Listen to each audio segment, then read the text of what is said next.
दोस्तों sub inspector की recruitment जो है वो स्टार्ट हो चुकी है। ऑनलाइन एप्लीकेशन फॉर्म्स भी आउट हो चुके हैं।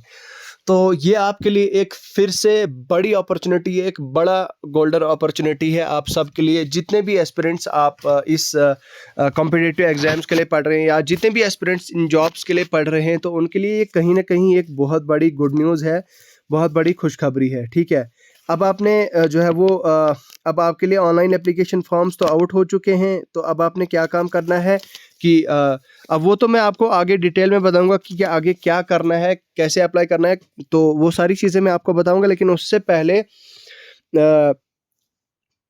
मैं आपसे रिक्वेस्ट करना चाहूँगा कि आप इस चैनल पे पहली बार आए तो चैनल को सब्सक्राइब करें। सब्सक्राइब करने के साथ साथ दोस्तों वीडियो की डिस्क्रिप्शन में आपको हमारे व्हाट्सएप चैनल का लिंक मिल जाएगा। व्हाट्सएप चैनल का लिंक और उसके साथ में ही आपको व्हाट्सएप चैनल के साथ में आपको टेलीग्राम चैनल का लिंक भी मिल जाएगा। आप दोनों को ज्वाइन करें, ठीक है, नए लेटेस्ट अपडेट्स के लिए। बाकी आप हमारे यूट्यूब चैनल को ज़रूर सब्सक्राइब करें, वीडियो को लाइक करें और शेयर करें। यहाँ पे देखिए टेलीग्राम चैनल पे हर एक चीज़ आपके साथ शेयर कर दी जाती है, तो अभी के अभी टेलीग्राम चैनल ज्वाइन करें। ठीक है, अब मैं ले चलता हूँ सीधा उस रिक्रूटमेंट की तरफ जो रिक्रूटमेंट स्टार्ट हो चुकी है। मैं यहाँ पे बात कर रहा हूँ एसएसबी सब इंस्पेक्टर की। देखिए ये सब इंस्पेक्टर की जो दोस्तों रिक्रूटमेंट होती है सेंट्रल आर्म पुलिस फोर्सेस में, सीएपीएफ में, ये दो तरीके से होती है। पहली इन्फॉर्मेशन तो मैं आपको बता दूंगा क्या कि एक तो एसएससी के थ्रू होती है, एसएससी सीपीओ के थ्रू होती है। दूसरी होती है डायरेक्ट एंट्री। मतलब डायरेक्ट एंट्री होती है इनके मतलब जो फोर्सेस होती हैं, फोर्सेस खुद ही कंडक्ट करती है। फोर्सेस के जो रिक्रूटमेंट बोर्ड्स होते हैं वो रिक्रूटमेंट बोर्ड खुद ही ये कंडक्ट करते हैं। ठीक है, ये जो एप्लीकेशन जो आपकी सिलेक्शन है पूरा प्रॉपर सब इंस्पेक्टर की रिक्रूटमेंट वो ये खुद करते हैं। अब यहाँ पे अगर आप देखें दोस्तों, यहाँ पे पहले मैं आपको बता दूं, यहाँ पे ये जो ऑनलाइन एप्लीकेशन फॉर्म्स हैं ये जो है 20 अक्टूबर 2023 से स्टार्ट हो चुके हैं और 20 अक्टूबर 2024 को ये इनकी लास्ट डेट है। मतलब एक महीने बाद 20 अक्टूबर 2020 नवंबर, माफ कीजिएगा, सॉरी 20 नवंबर 2023 में 3 को इसकी लास्ट डेट है। मतलब एक महीने बाद इसकी लास्ट डेट होने वाली है। अब बात की जा रही है सब इंस्पेक्टर फियनर की, सब इंस्पेक्टर ड्राफ्ट्समैन की, सब इंस्पेक्टर कम्युनिकेशन की और सब इंस्पेक्टर स्टाफ नर्स की, फीमेल स्टाफ नर्स। अब वैकेंसीज कितनी है टोटल? भाई टोटल इसमें 20 वैकेंसीज हैं, इसमें 3 वैकेंसीज हैं, इसमें 59 वैकेंसीज हैं और इसमें 29 वैकेंसीज हैं। अब इसके लिए एलिजिबिलिटी क्राइटेरिया क्या है, थोड़ा ध्यान से देखिए भाई। पहले तो पे स्केल की बात करते हैं यार।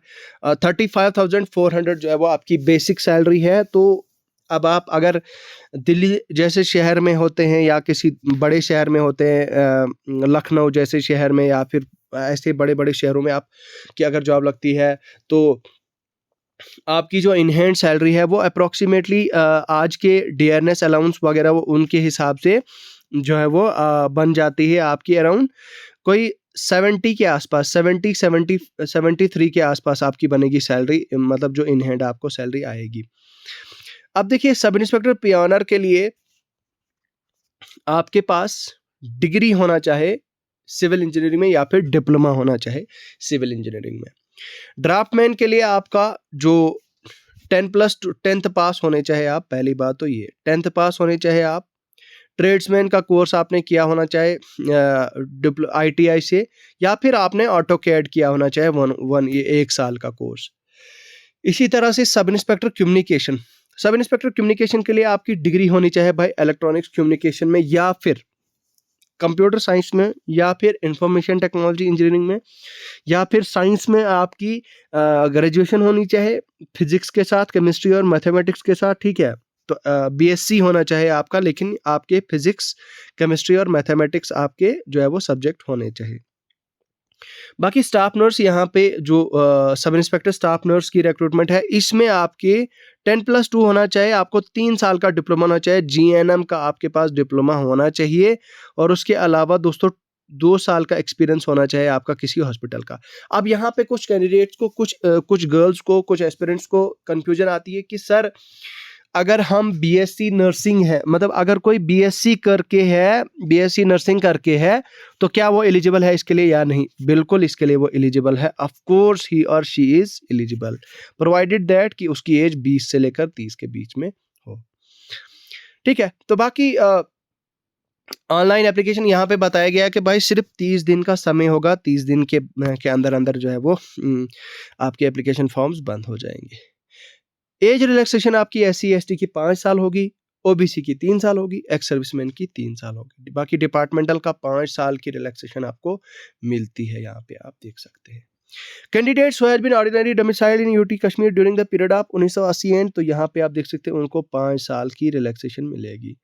उसके अलावा दोस्तों 1989 80 से 89 ST SC OBC गुजरात, यहाँ पे आप देख सकते हैं चिल्ड्रन विक्टिम्स की criminal rights of the unreserved general, उनको 5 साल की मिलती है। ठीक है, इसी तरह से बाकी दोस्तों यहाँ पे आप बताया जा रहा है कुछ आपके, अगर आप EWS है तो आपकी 8 लाख से ज़्यादा आपकी इनकम नहीं होनी चाहिए। ठीक है, यहाँ पे आप देख सकते हैं।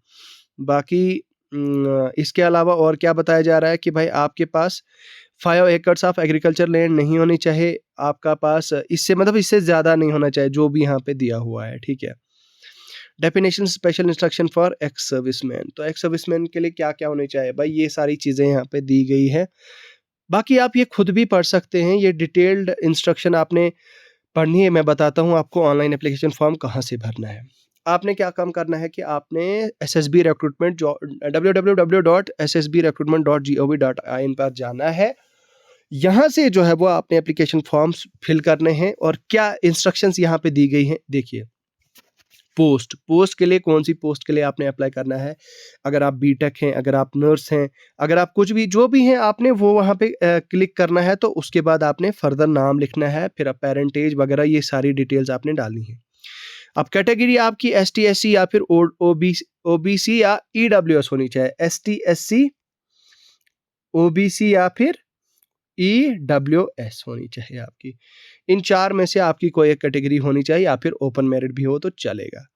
बाकी यहाँ पे आप देख सकते हैं और भी बाकी अपनी ईमेल आईडी, एजुकेशन क्वालिफिकेशन, वो पासवर्ड वगैरह आपने अच्छी तरह से डालना है। फिर आपने अपना फ़ोटो अपलोड करना है, आपने अपना सिग्नेचर अपलोड करना है, और वो करने के बाद आपका फाइनली पार्ट 3 हो जाएगा। पेमेंट करनी है आपने, मोड ऑफ पेमेंट करनी है, कहाँ से आप कर सकते हैं, तो वहाँ पे ऑप्शंस आपको अलग अलग ऑप्शंस दिए होंगे। और उसके बाद फिर यहाँ पे आपको प्रूफ ऑफ कैंडिडेटर, क्या आपने कैंडिडेटर का प्रूफ देना है। रिपोर्टिंग टाइम रिक्रूटमेंट क्या है, TADA कोई भी नहीं मिलेगा। सिलेक्शन प्रोसेस आपको कैसे होगा भाई, रिक्रूटमेंट जो SSB की होगी उनकी ऑफिशियल वेबसाइट से पता चल जाएगा आपको। बाकी आपको फिजिकल एफिशिएंसी टेस्ट के लिए कितना भागना है भाई, 1.6 kilometre in 6 minutes and 30 seconds. भाई 6.5 मिनट और 30 सेकेंड्स में आपने